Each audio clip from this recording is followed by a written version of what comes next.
I started in the summer of 2019, just doing whatever. I just started something. I had been doing a bit of blogging and talking about self awareness for creatives, pretty much.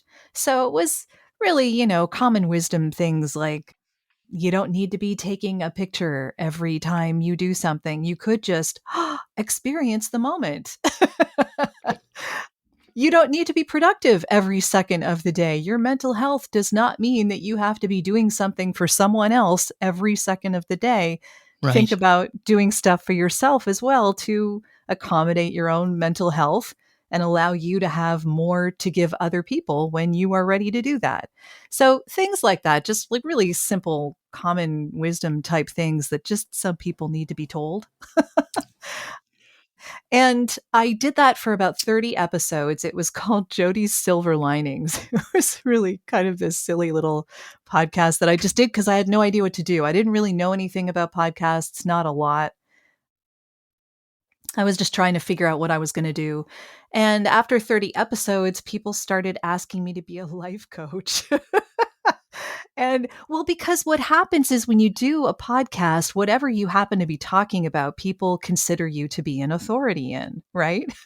So I'm sitting here Yeah, talking about common wisdom, and they're I'm like, starting to actually see that, especially with the yeah, people that I'm talking with, and I not gonna lie, it's really weird because I can't process this in my head. I'm like, why me? Why are you asking me? I know. It seems well, I mean, it's not counterintuitive because when you are putting yourself out in a podcast, you are basically the authority on that particular subject, whatever it is Right. you're talking about or interviewing people about.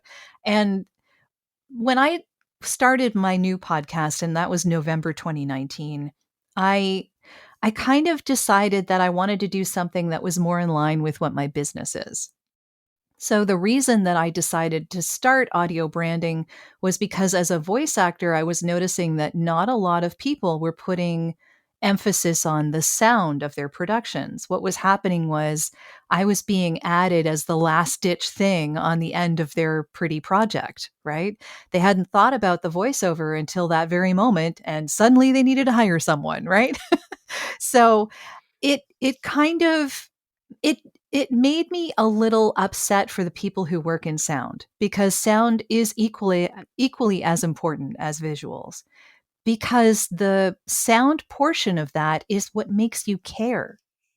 You can see pretty visuals, you can love what you're looking at, you can see a really nice picture, but unless there's music behind it or a voiceover explaining what this is about or why you're even showing the picture, giving you emotional cues, there's no reason to care Like a about laugh it. track, for example. Well, or a laugh track, sure. But, like when you're in a scary movie, if you turn off the sound on a scary movie and just watch the movie, are you scared? I No. don't think so. It's because the music and the sound effects give you the emotional cues to feel what you should be feeling, You know, right? a great example I can think of is Scream, Hmm. because when we started seeing comedy horror, I think this was the first time you can actually see where audio took a good play because it's horror, but you're sitting there laughing. You can't stop laughing. It's Yeah. just so funny, but it's horror. Yeah. But you realize if you turned off, I've done this. You just turn Hmm. off the visuals and you just listen to the audio. You're still laughing. It's because of the audio. You see times how crucial you Yeah. need audio to literally make a genre possible.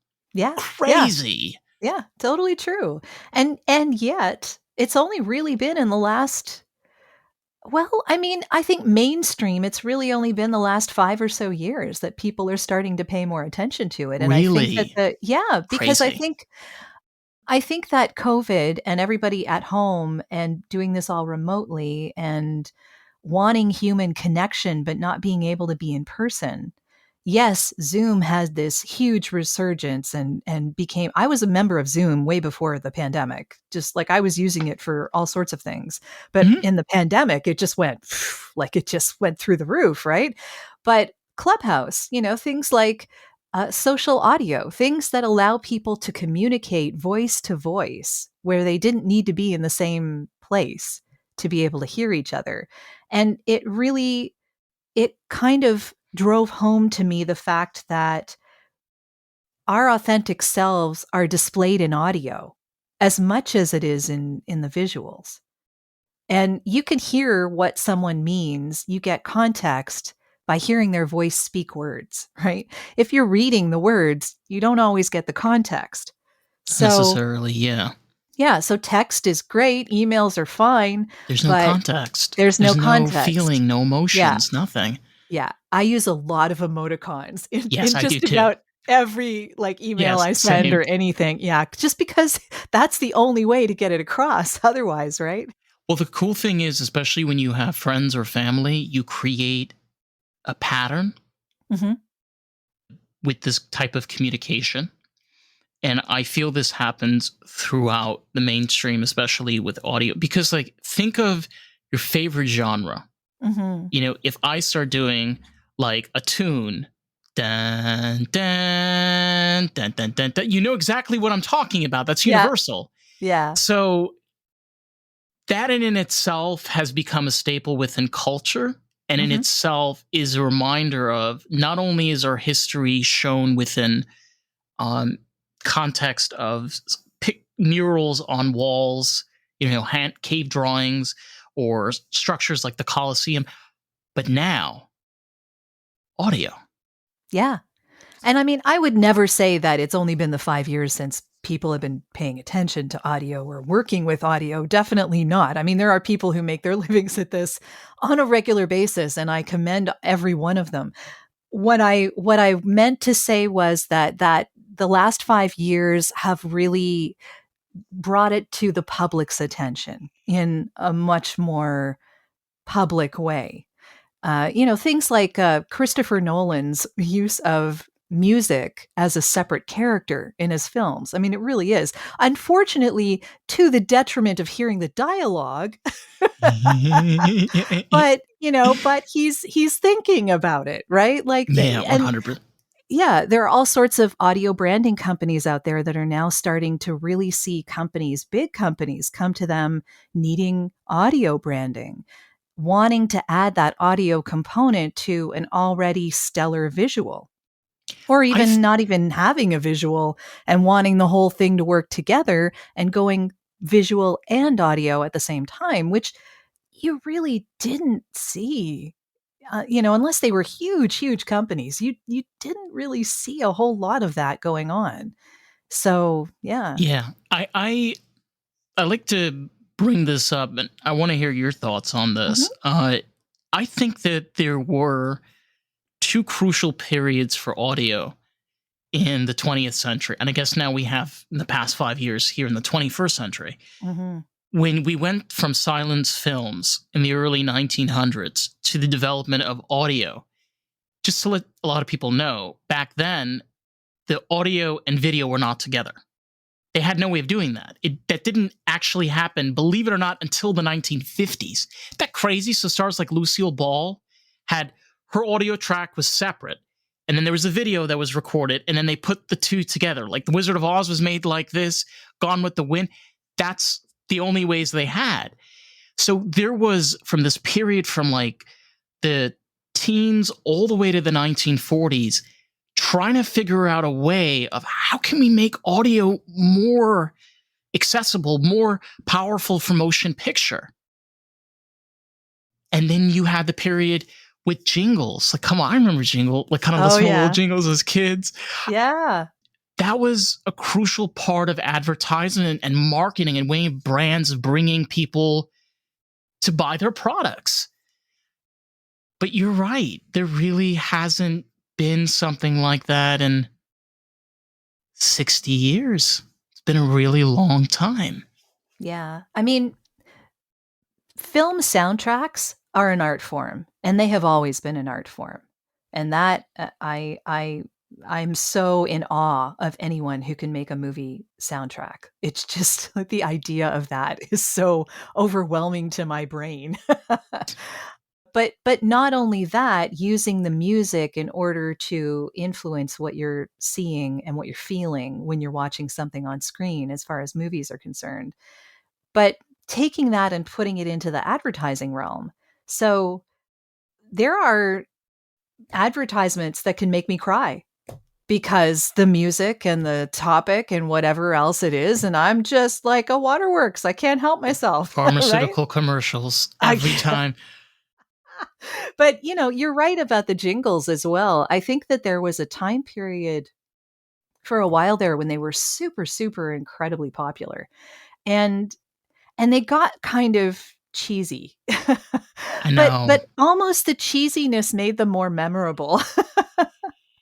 So now we're in a period where jingles aren't really available in the same way that they were, but we're going into a more, it's almost audio branding with less of a slogan, say, verse than it is speaking the company name in a musical way.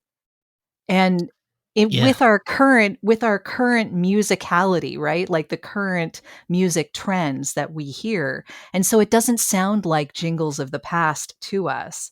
It doesn't sound like anything I would recognize as You, a jingle, but but you it know what they're is. doing? You know what they're doing, though, which is kind of hilarious, and I've noticed this. They're taking songs that were written in the 60s and 70s. Mhm. And the most funniest thing, I saw this clip and I was laughing my brain off. You know, the brand, I think ASOS, ASOS, okay? They recently did a commercial, like there was an ad. It had audio branding like across the charts, was really Okay. great. They had, it was a pair of pants, it was a green pair of pants. So this person did a little bit of research, went to a 1971 Sears catalog. Turns out this company just took that pattern from 1971, refinished it to their own liking, had companies come together, create this whole ad, and have Mhm. this product that is supposedly made in 2023, but Oh, it's not. And they're yeah. not the only brand that's doing this. Mhm. So, especially with what you're bringing up right now, you have to ask yourself this question of, are they trying to do something to just reminisce about the past, or they realizing that there was something about the past that got customers and people more entertained by their products, and that's what they're leaning towards? I don't know. Yeah, I think it's a bit of both. I do think it's a bit of both because when I think about who has the buying power right now, it's the people who are it's the people who grew up in the 80s. Let's tell it like it is. Unfortunately, I don't know if I don't know what the population density is, like whether there's more of one generation or another. I really don't know. But, the boomer generation still has a lot of money to spread around, and The that's silent kind of. generation, believe it or not, also has a lot of money to spread around. Oh, Gen X? Yeah, and, Gen X, like, I'm part of Gen X, and we're like the forgotten generation. I think by far, So, I'll be honest, especially like with talking with people from Gen X, I think it's one of the coolest generations well, I because, would agree, but, I'm a but little biased. no, but seriously, like some of the greatest writers, Mhm. marketers, entrepreneurs, business owners right now, they're all Gen Xers. Like, think Yeah. about it. Yeah, all born in the 70s, late 60s. I love Mhm. it. Yeah. Yeah. So, I mean, when you're talking about who are you talking to, depending on what your Right. product is, I mean, obviously, depending on what your product is. But if you're talking about trying to reach an older audience, then yeah, hit them where they lived.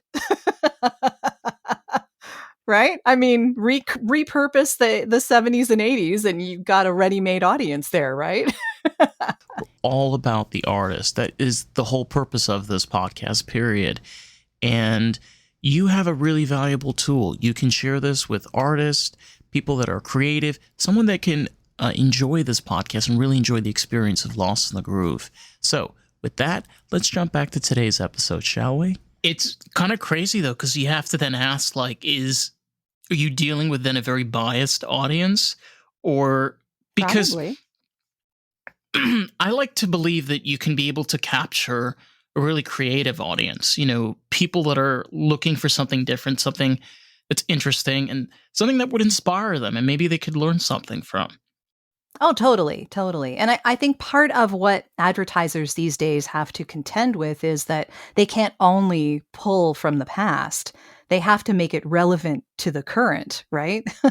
So you can't just take something from the 70s and display it as something you should buy now, because that's not going to appeal to people. So you need to pretty it up, even if you're taking it from 1971, Right. You need to make it work with today's sensibilities and today's appreciation and what people want today, as opposed to just going with what was acceptable in the past.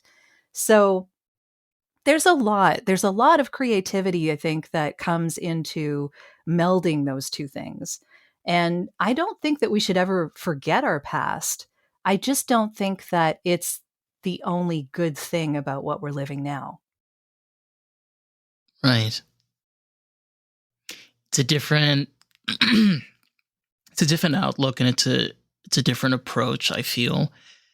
But there is a lot of things that we can grow from now. I mean, especially Mhm. with the advancements of technology, there are so many ways that you can create as a musician, as an artist, as a Oh, yeah. songwriter. Yeah, definitely. There's a lot. It's never been harder, however, for musicians to make a living. And as we're now experiencing, it's never been harder for working actors to make a living either. So, yeah, I mean, the 1% isn't gonna be hurt, but everyone else who's walking that picket line right now, are fighting the good fight. They have to. I Yeah. mean, to be able to make proper change and to have an actual outcome. I mean, if you're working in audio, especially audio branding, and you're Mhm. working that to not only for products but for relevant projects for artists, again, like, the whole thing is that it's not only just for yourself. That's great. It's great to be strong as an individual and be able to capture something for yourself as an artist and be strong in that way. But at the same time, you want to be able to have an audience to capture at the same time. You want people to experience it. Mhm. Isn't that the point? Why are Oh, we doing this? definitely. Right. Yeah. And yet, people don't really respect creatives as much as they could. Witness Spotify. As much as Spotify has made it equal, I guess, for everybody to be able to hear music, which I love that idea. It unfortunately has done that at the expense of the artists, because the artists can't make a living from what they're making from Spotify plays. And they have to figure out some way to make their own communities in order to be supported. Because the majority of artists of any kind, the majority of creative people that I know who are putting really lovely works of art into the world right now, can barely keep a roof over their head. And that to me is really sad. And it says a lot about our current society. And I think that's really unfortunate. It shows where our values really lie. Yeah. I mean, I work a 9 to 5 to survive. Hmm. I don't make a living off of this podcast. I haven't, Yeah. but that's okay. I love doing what I do, Hmm. and I'll keep on doing it. But I have said this before. People keep on saying, "Why are there so many mass shootings?" Why do we have so many problems and issues? I think the three fundamentals, me personally, is there's no respect for mental health in this country. None. Hmm. Two, there's no respect for creative or art or being passionate. That's number three is life skills. Yeah. Most people are not even taught life skills at all. There's no class in high school called life. They don't teach you any of that thing. So I wish there was. I wish there was too, but there isn't. And it's so strange. How do you expect people to be successful artists? And then you'll have people say, well, why do we need artists? I'm like, are you kidding me? You mean we don't need artists? Yeah. I mean, I've been listening to some of the social media discussions about this whole SAG-AFTRA strike thing, and some of the vitriol coming from people is amazing. And yet they're the same people that pay for Netflix and pay for Disney Plus and pay for Paramount Plus and go to see movies and watch the television. And what do you think's going to happen when these people stop making this stuff? Yes, there's older stuff. Okay. Don't you want something new? Don't you want to make a creative society work? I mean, like, I don't get it when people say that kind of thing. I don't understand. As a creative person myself, I can't even imagine the world without creativity. It would be so boring and bland and blah, and the same people would be complaining. It's crazy. And I um I look forward to the future, but I'm also terrified Mm, yeah. because I am I am afraid of what kind of life can we possibly give people that are artists. And a lot of the times people that are artists are people that come from traumatized homes. A lot of them Mm, come from foster care systems hmm. and or single moms, for the example, single dads. And it's devastating because where is the outlook? Where is the possibility? There is none. I had to build everything to get here. And that's not easy. It took me probably No. about 7 or 8 years just to get right now where I'm talking to you. And Hmm. I can't even imagine where it took you to get where you are now with your podcast and with all the work that you're doing. It's a scary thought, and I Hmm. don't want to think about it, but you have to think about it. Yeah, there's I do like to have a sunnier outlook on Okay. the future. I hope that we as human beings will recognize that creativity is what really makes life worth living. I mean, I don't know about you, but like, I'm sure that people who love numbers enjoy their finance job. I'm sure. I'm sure that there are lots of people doing what I might think of as boring jobs that they love. And that is absolutely fantastic. I would wish a happy career on anyone who wants one. But what I would say is for anyone who's stuck in a dead end job, who hates it, who doesn't know where they're going with it, what are they doing on the side? What people are doing on the side is something creative, or they're trying to do a side hustle so that they can get out of that job and do something else on a regular basis that they actually care about. There's all sorts of ways to approach this thing called life. And everyone has their own ways of finding fulfillment. But I would suggest that a lot of people are looking into creativity and various things around creativity in order to make life worth living. And if you see that that life worth living won't keep a roof over your head, that's really upsetting. It is. That's apocalyptic for me. Like, like that's the end of the world right there. Like if you don't support your creatives, what are you doing? What meaning does your place really have? Like Right. like how are you expressing yourself? What are you doing with the free time that you supposedly have? Like I don't know. The other thing, like I've noticed, it's called quiet quitting. I don't know if Ah, you yes, I have yeah. noticed that. Yeah. Yeah. And I'll be honest, I don't like working a corporate job. I don't like working 9 to 5. Mhm. But here's here's the thing, and I like your attitude, and I like your relationship towards that, of having a brighter outlook of, look, the situation is what it is, right? Mhm. But if you're a creative person and you want to be an artist, there are plenty of ways that you yourself can make those opportunities possible. You Mhm. know, there are plenty of things available online. There are plenty of really cool bars and venues that you can meet people. All it takes, I feel, is just the push and the drive to do it, but Mhm. also understanding that there is life that you have to deal with on top of it. And that is just the reality of being alive. Mhm. And I feel it's something you just have to be able to accept. And quiet quitting, I don't think is a solution. I feel that it's just being lazy. Yeah, I think it depends on the situation. It There does. are yeah, I mean, oh, it's a tough call because everyone's situation is different, and I would never Everyone. yeah, I would never say that anyone should or shouldn't because I don't know what their situation is. But Right. what I would say is that if you are still doing your job and you are doing your job well, and no one in management can complain about the type of job you're turning in, whatever it is you're doing, I mean, live your life.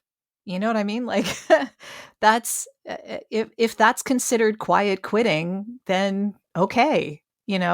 But if you're not doing the job you were paid to do, that's something else. So, but that doesn't mean that you have to stay overtime when you're not getting paid overtime. It doesn't mean that you have to go in on a Saturday when you were never hired to work on a Saturday or do this extra project when that was never part of your job description. That's just setting your boundaries. I don't know that I would call that quiet quitting so Right. much as I would say those are my boundaries. This is what you were paying me for. If you want to pay me more, I'm all for doing that thing. But unless you're going to do that, I have a life to live. You have a life to live. Right. you know, and I get that that's sometimes hard to say to an employer, but it really depends on the situation. Again. It really depends on the situation, and I also feel it's all about finding yourself again. Hmm. The thing about you want, I feel for myself, being a successful artist is also coming to the realization is you want the success, you have to also have a stable foundation. Because if you're in a situation where you're homeless and you're living on the streets and you're a great artist, you're a great artist and you're really talented, you're going to have a very difficult time getting yourself out of that situation on top of that and being a successful artist. Hmm. So I'm not saying that corporate is fear, and I'm not saying that that is the right direction. What I'm saying is that I can hear even from your own self that if you want to be able to create you yourself as a, you create your own platform, you have to figure out like what is beneficial for you right now. Yeah, I think it's one of those, how in the airplane description before when they're telling you about, put your air mask on before you put your child's on, Yes. I mean, that's so that you are able to help. You have to think of yourself and your own mental well-being, not because you're being selfish, but because you need to have that foundation you were talking about in order to do anything for anybody else. So if you're not secure in your situation, that's where you need to focus.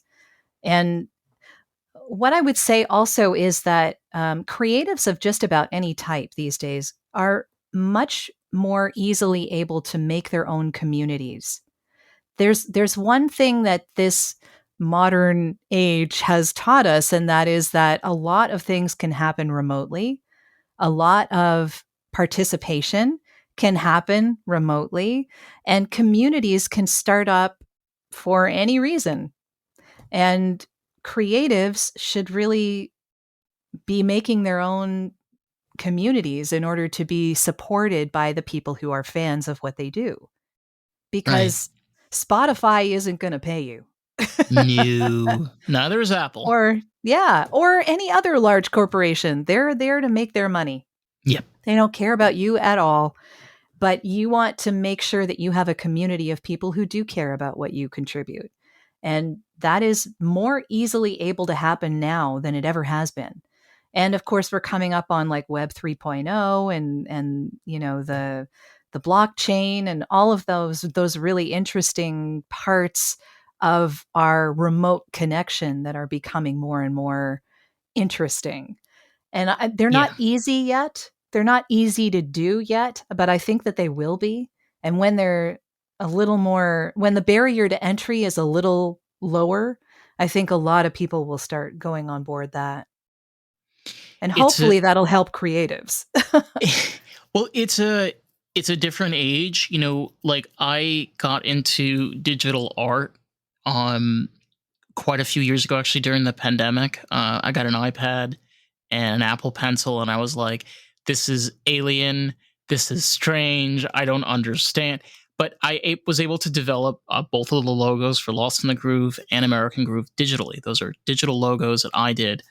Um, and it's so cool because as an artist, I have so many different ways of creativity. Like I can create, this is crazy. I can create an image that is this small, but I can zoom it in like that big and then put in all the lines. And then you can zoom out and it's this tiny. What? So Yeah, I so much cool totally stuff. I totally love, especially where technology has gone, because it has Hmm. made us as artists so much more accessible. There's so many more things you can create. Yes, definitely. And that barrier to entry for anyone who wants to be creative is really low right now. But I would also say that even if people don't feel that they're going to make a living from their creative endeavors, it's still worth doing. And it's not like, whether or not you want to make a professional career out of it, if you want to sing and you're not a singer and you can barely hold a tune, go ahead, sing, go ahead. If it feeds your soul, do it. That's one of those things, or find an instrument where you don't need to use your voice. A lot of people have done that. Exactly. There's tons of ways. So yeah. I it, I find it sometimes so strange because I play an instrument. I play guitar, and I actually like I've written songs. I've done chords progressions, but I don't really. I've posted some things publicly, but not really. I keep it very private. And it's really fun when I meet artists and I'm like, "Oh, you're a guitarist or you're a singer. Oh my god, where can I find you?" They're like, "Oh, I don't really post things." I'm like, "Neither do I." I love that that's a kinship. Yeah, immediately, but I sometimes feel that it really depends where you are in life. Mhm. That's also a key marker. I don't always think everything, especially when it comes to being an artist, I don't think everything's about money. I sometimes just think it's just a state of mind that you're in. Mhm. I don't know, like for example, for yourself, like I'm sure you've been through those different states of mind, of states of Oh yeah. creativity where like I want to do this. I want to try that. Yeah, for me, when I was first being creative, it was music. So I was Oh writing my wow. own songs and singing and playing on the piano by ear because I don't read any music. So that was one of the things. And I still sing every once in a while. Like I perform with a 9-piece jazz band once a year and do some singing with them. So I have a lot of fun with that. But that's really the only time that I do any like what I would call a gig. And other than that, if I'm going to record anything, it's usually in my own home studio, which is right behind there. And yeah, and but when I was, I think I started playing the piano when I was 11, and Oh wow. I was writing songs pretty regularly up until about the age of maybe 24. And then after that, I kinda didn't feel the need. Do you know what I mean? Like, it just kinda went out of me. I don't know why that is, but writing songs no long it became a bit of a chore. It wasn't. I feel like if Billy Joel was here right now, he would be so devastated. He'd just be like, "I'm out of here. I'm out of here." Well, I never really thought that it was something that I wanted to make a living at, and it wasn't something that Right. I was so passionate about that I wanted to do every second of the day. It was just something that when I was younger and angsty, I needed to get out on paper and sing. Do you know what I mean? Like Yeah, that's you I needed like an had to. outlet. It was Yeah. like, yeah, to just relax and unwind. Oh, I Yeah. totally get that. Yeah. Yeah. So it was an outlet, but it wasn't the creative thing that I wanted to spend my life doing. And I'm an introvert, really, when it comes right down to it. And Same. I had to, well, yeah, I've met a lot of podcasters that are introverts, Oh, I and know. I It's think it's strange. pretty common actually amongst us.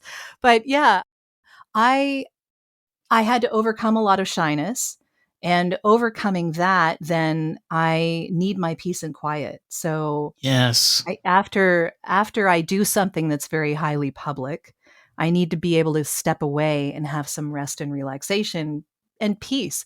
And actually, peace for me means silence. It does not mean music. It means nothing. Car dri For me, it's car drive with no Uh-huh. radio. I turn the radio off, Yep. just drive, no, nothing on. I'm I love it. recognizing myself here. Yes. Yes. Yeah, yeah, yeah. So, yeah, it's funny, but yeah, I don't listen to music as a relaxing endeavor because for me, listening to music means I'm analyzing it constantly because and it gives me a headache almost. Like I'm trying to Sometimes, think yeah. about it too much, right? Yeah, so for me that's not relaxing. So relaxing to me is concentrating on what I'm doing and utter silence. And that's just how I've gone through life. But what that has sort of taught me is that if I was to try and do something that's creative for a living, it wouldn't be something that is in front of an audience 24/7 because I wouldn't be able to handle that. That would be bad. So that's kind of why I went into voiceover because it's behind the scenes and because it has a certain amount of creativity to it. It is still acting. Even if you're acting for advertising, it's still acting. It was my whole And child. Literally, I grew up in the early 2000s. My whole childhood was cartoons. yeah, Like all of the cartoons I grew up with, all voiceover actors and sure. Yeah. actresses. Oh, Yeah. so That's not the great. type of work that I do, but I Okay. admire the people who do. Yes. And I totally grew up with cartoons in the 80s. So I know where you're coming from. Oh my god, it was amazing. Yeah. But Yeah. can you, like, I can imagine though, for a voiceover actor or actress, that's a great career. Like, you could be really successful, but Mhm. complete privacy. Yeah, it's wonderful. I totally love it. And at this point I don't even really go to studios anymore because I can do everything from my home studio. That's Yeah. awesome. But I work with clients all over the world, so it's often easier for us to do that kind of a thing than go into a studio. Even better. Yeah. Yeah. Most of what I do is advertising and marketing and branding, which is kind of why I decided to talk about audio branding in the podcast. That's kind of my thing. But I'm not an audio brander myself. So the way that I kind of got away from being thought of as the authority in the subject in a way was to sort of say I'm a representative of you the audience and I'm asking questions of my experts.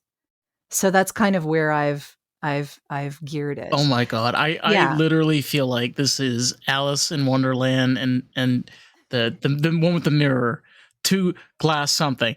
Oh, into the looking glass. Yeah. No, because I same thing. Like, this podcast is society and Mhm. culture, and also we're a stoner podcast. But the thing is, I'm no representative for any of those things. I am 24. I am talking from experience, from people that I'm meeting. So I always come from the audience's perspective. When I'm talking to Mhm. you as an expert, I'm talking from their perspective. Mhm.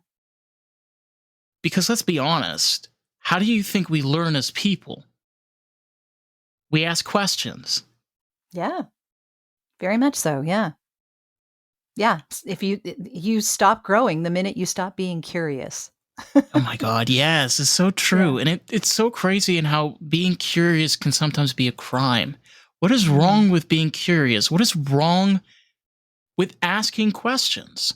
Mhm. Hey, it's Dave, and I quickly just wanted to jump in and say if you've been enjoying the podcast, I'm enjoying this episode, if you can leave us a review on Apple Podcasts, that'll be so greatly appreciated. Because here's the thing, someone might read that review and make the choice if they want to listen to the podcast. You get to help grow this podcast with us. How fucking cool is that?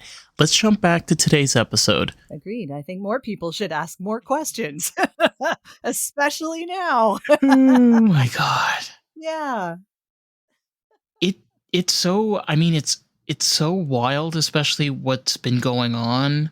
But I don't like touching on it. I don't like breaking the bread, as you would say, because you then divide yourself, because then you have to put yourself on either one side or the other. And I don't like to Yeah. be on one side or the other. But I can imagine, like, when you're making this podcast, you're bringing people on and you're having these conversations.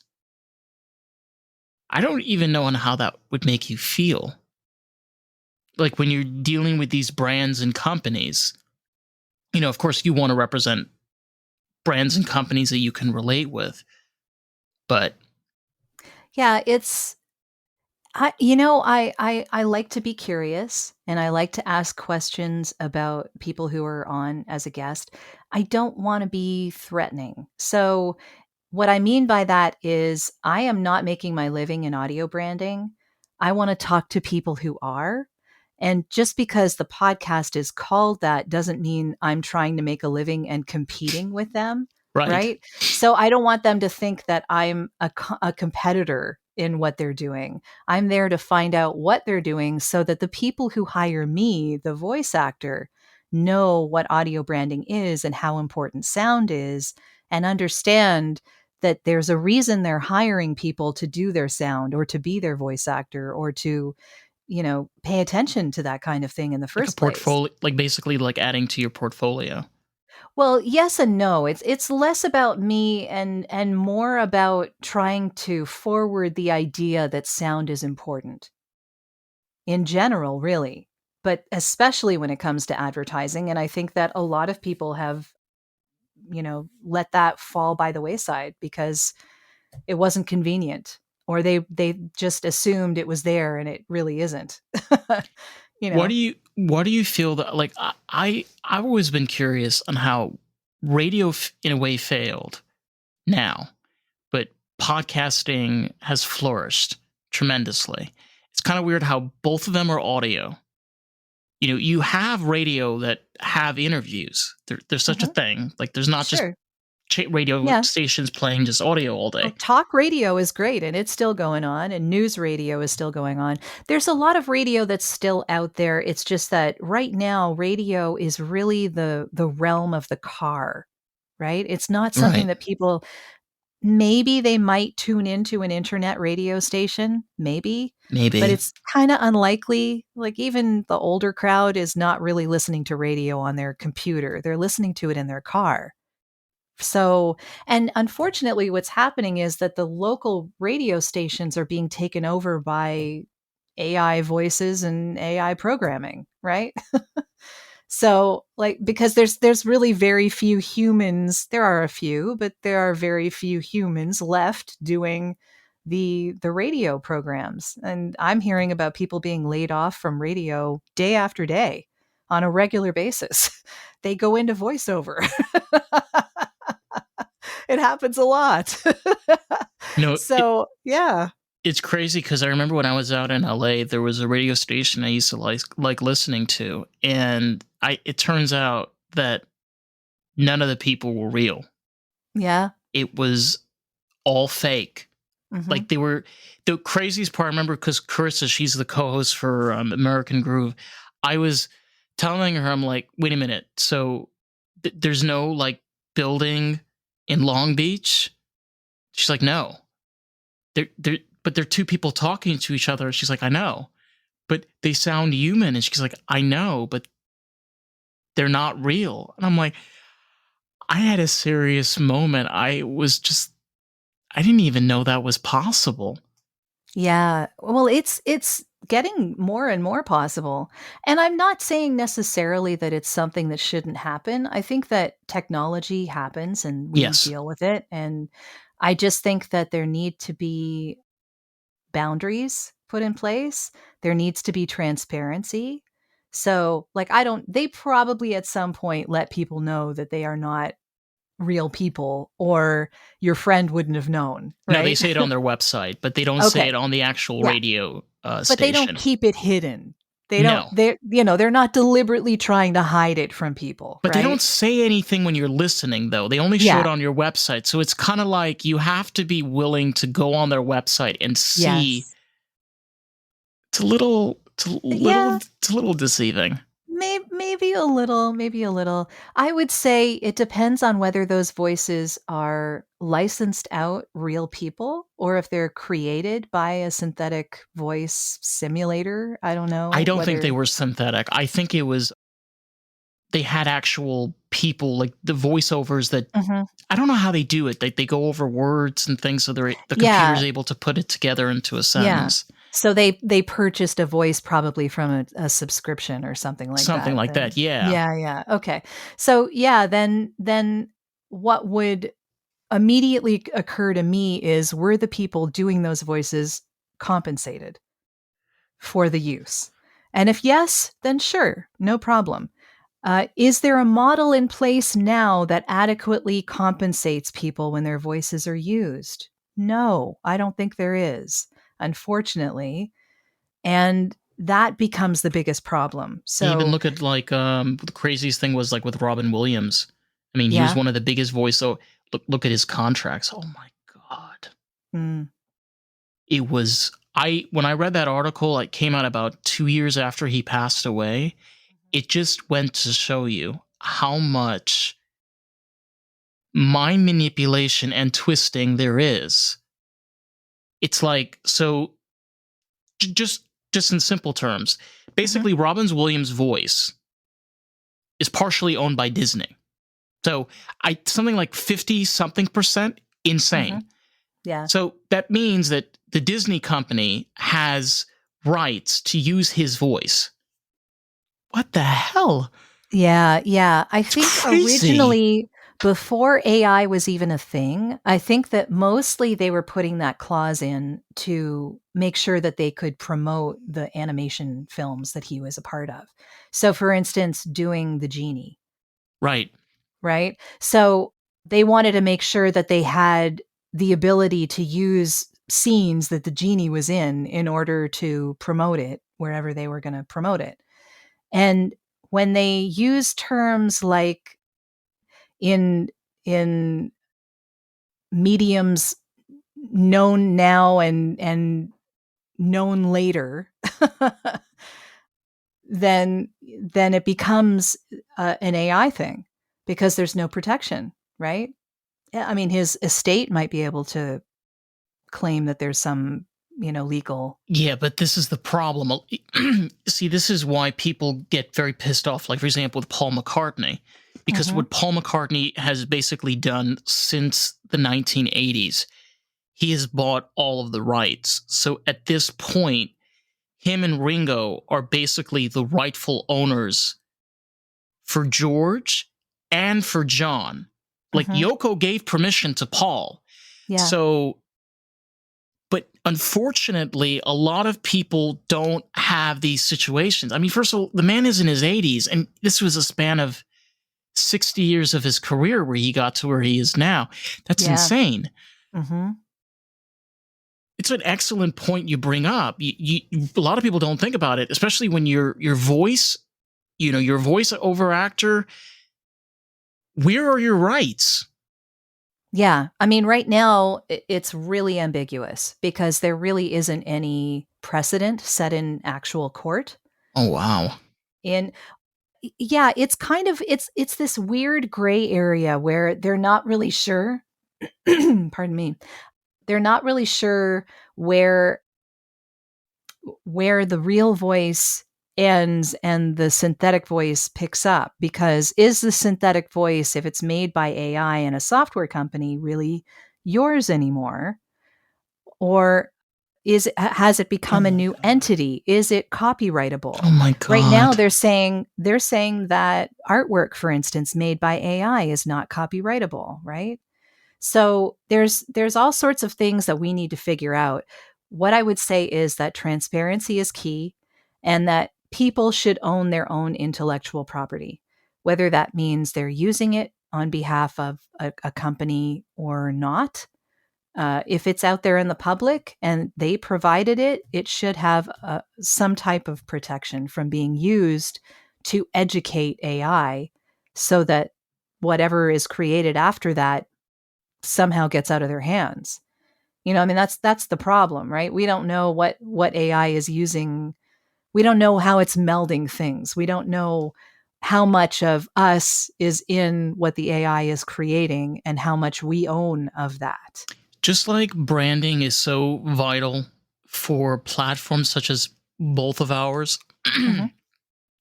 I think the same thing should apply with artificial intelligence, where when you are using, and the thing is, I'm a libertarian, so my belief on this is very simple.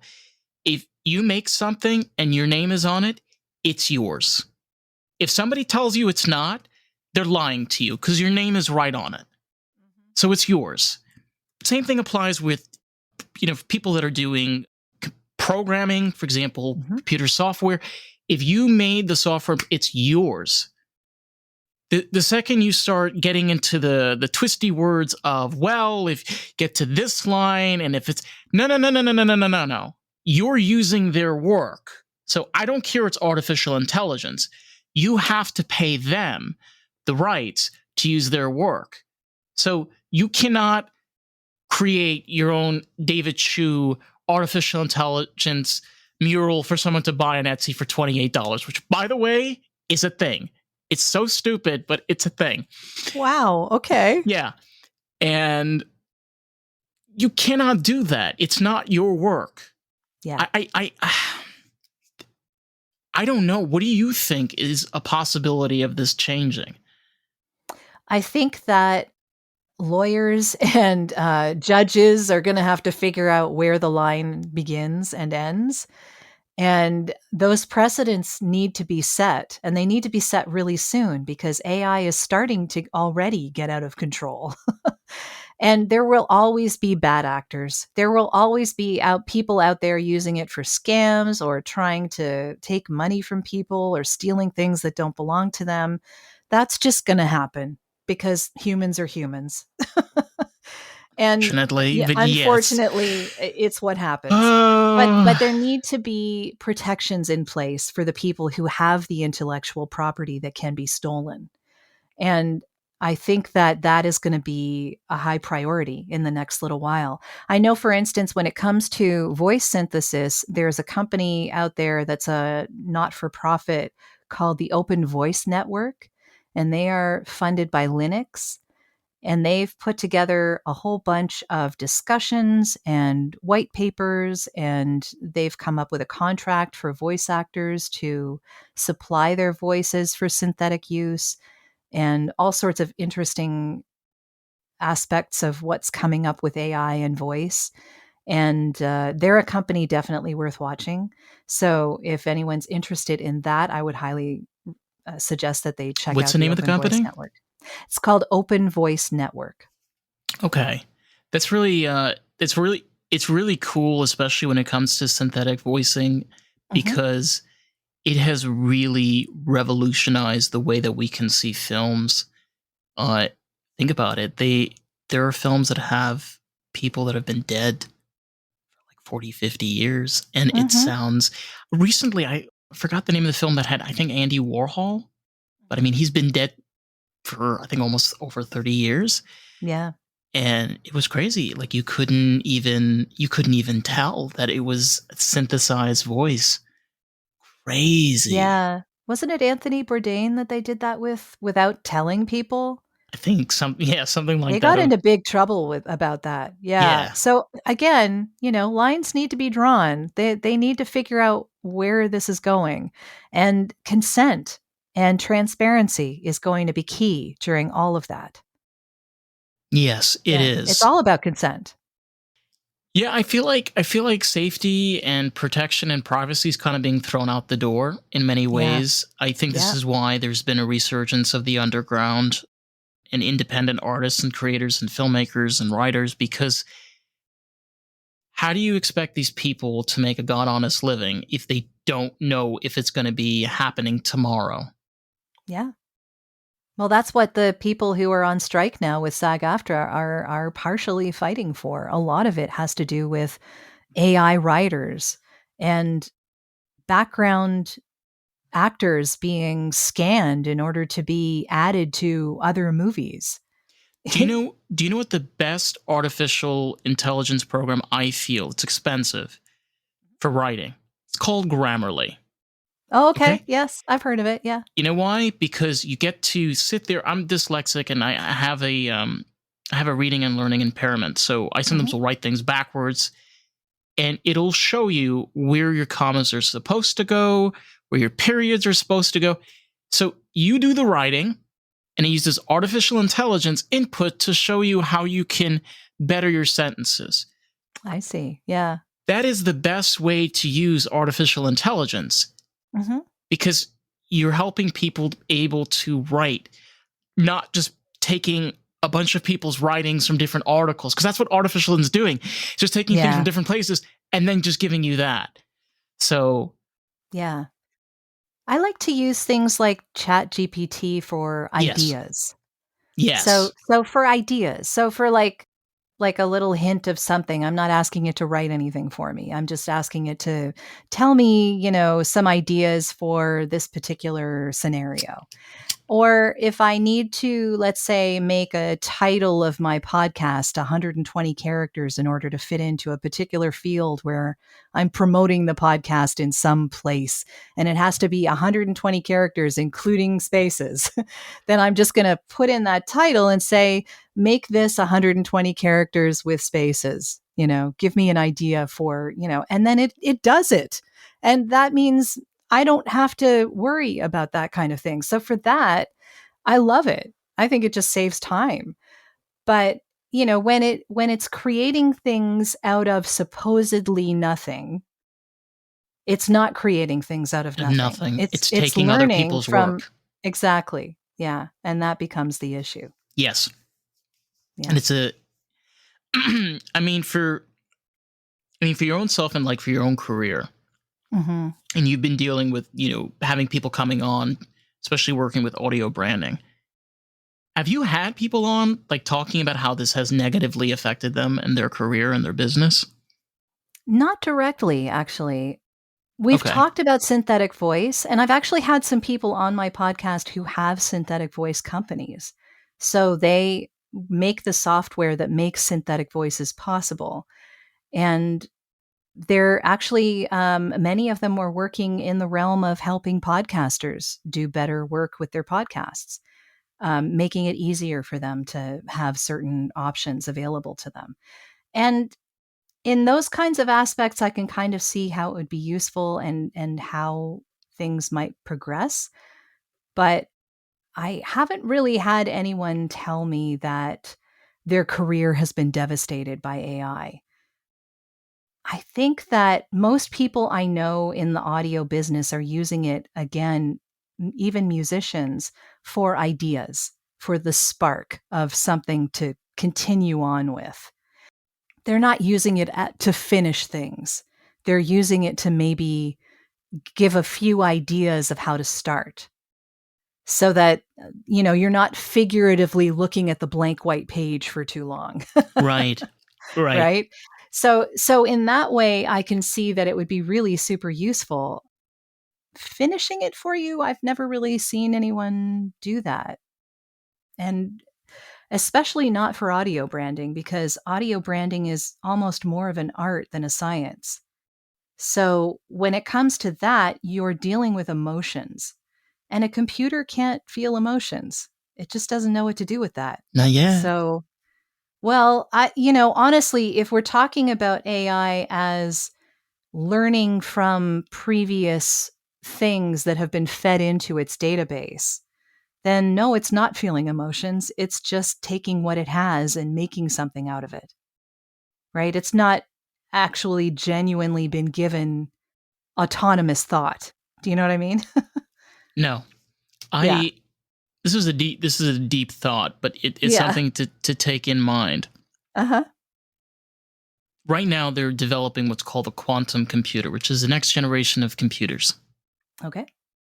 The realization is this: the most powerful computer that exists is Mother Nature.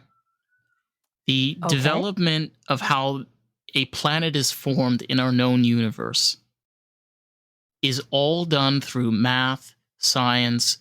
physics, almost like a computer ran the data, went through the design, went through the layout, and over time and evolution kept on refinishing, Mhm. remolding, restructuring, getting better and better.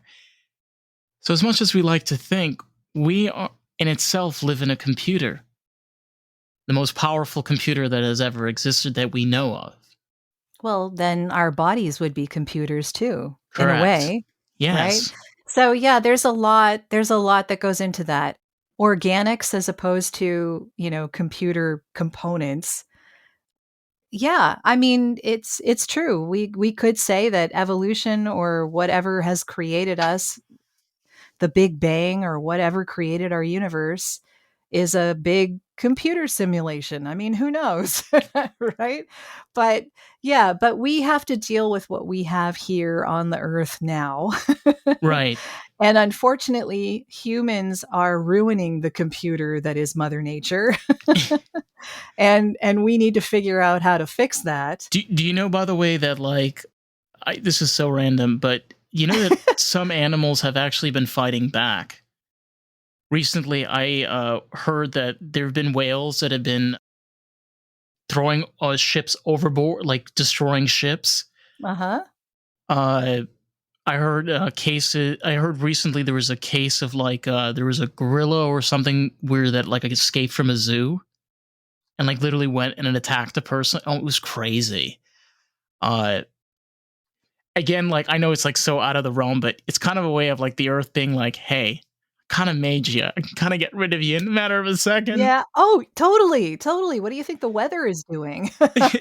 I'm in Florida and it's like 1 minute it's raining, 1 minute like I'm dead serious. Sometimes it looks like the world is gonna die. The Yeah. sky is so dark, and then all of a sudden just sunshine. And you're like, what? Half of Canada is burning. I know that's crazy. What is I going mean, on in like, Canada? yeah, it's well, I have no I idea, have no but idea either. yeah, okay. I think what is happening is that, and this happens in California every year as well, and it just sort of spread. We just haven't been hearing about it. I'm just outside of Toronto. So we are experiencing really bad smog and, you know, air quality and all of that every once in a while when this happens. But really, the first time that I ever noticed it was this year. And I know that Californians deal with this on a regular basis because the trees out there, because it just gets so dry, they, along that coast, they just, There's that a along, yeah, just there, all starts burning. Just there's a reason why they have forest fires. And you realize that when you move there. hmm And the reason is because they move the water supply. And they keep on yes. moving the water supply, and they keep on. Yeah. I remember when it was so bad. I remember I came out of my car to work, and it looked like the apocalypse. hmm Like yellow, orangey Yes, yellow. Yeah. orangey yellow. It's like you can't Yeah. see a thing. It's like when a Yep. person walks towards you, it's like black and vivid. You're like, oh my god! But it turns out Yeah. it's just like a normal person that's right in front of you. I can't even. Yeah, it's very strange. But you're right that, Mother Nature is kind of helping us to wake up a little, nudging us. These are a little more than nudges now, but yeah. In a way, Ugh. in a way though, like art and creativity and sound and pictures and visuals in itself is an organic feeling. Why do we like seeing movies? Why do we like television shows? Why do we like commercials? Why do we like audio? I think it's it's not just a mechanical or computer thing. I think it's an organic thing. There's something that we as humans from the beginning, we have a connection to these things, and it makes us happy. Yeah, storytelling. It's all about storytelling. That's what keeps our attention, and it's what makes us feel like life is worth living. So, yeah, I mean, and it really is all about telling a story. And the fact of the matter is that visuals and audio together tell a better story. That's really as simple as it is. It does. It gives you it gives you your own perspective, I feel, because I love when you go to see a film or you see a TV show, everyone is going to have their opinion. Just try that. When you go to the office or work, like just bring up a show and you're like, well, I thought this character, no, that character should have been dead last season. No, everybody's got their opinions on it. Yeah. But I feel that's what visual and audio does to people. It allows people to have their own story for a change. Yeah. Yeah. Being a part of that story is, I think, very creative for a lot of people. So, yeah, I think it's important. I think storytelling is important. It's how we learn more about who we are. You feel that storytelling has been a very important part of your life? Oh, definitely. Oh, yeah.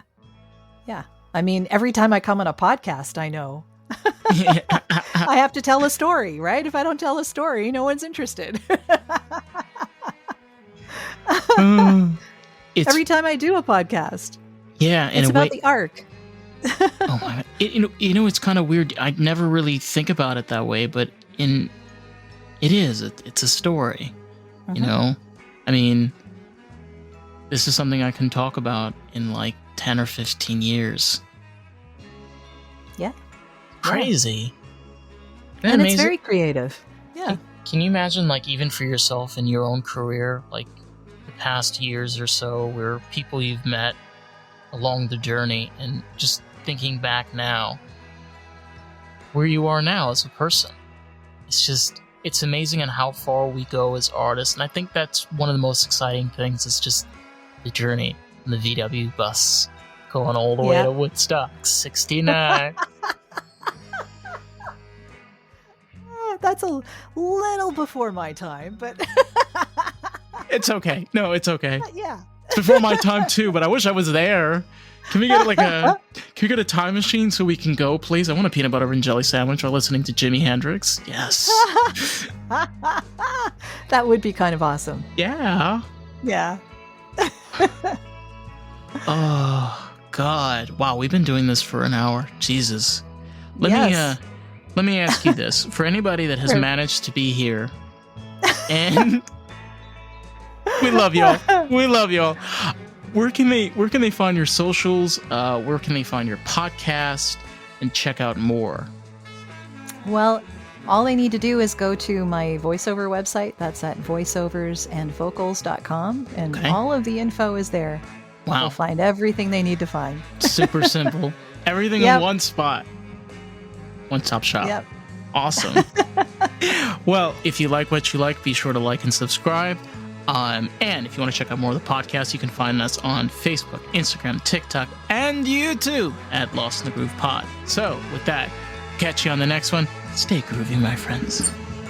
Adios.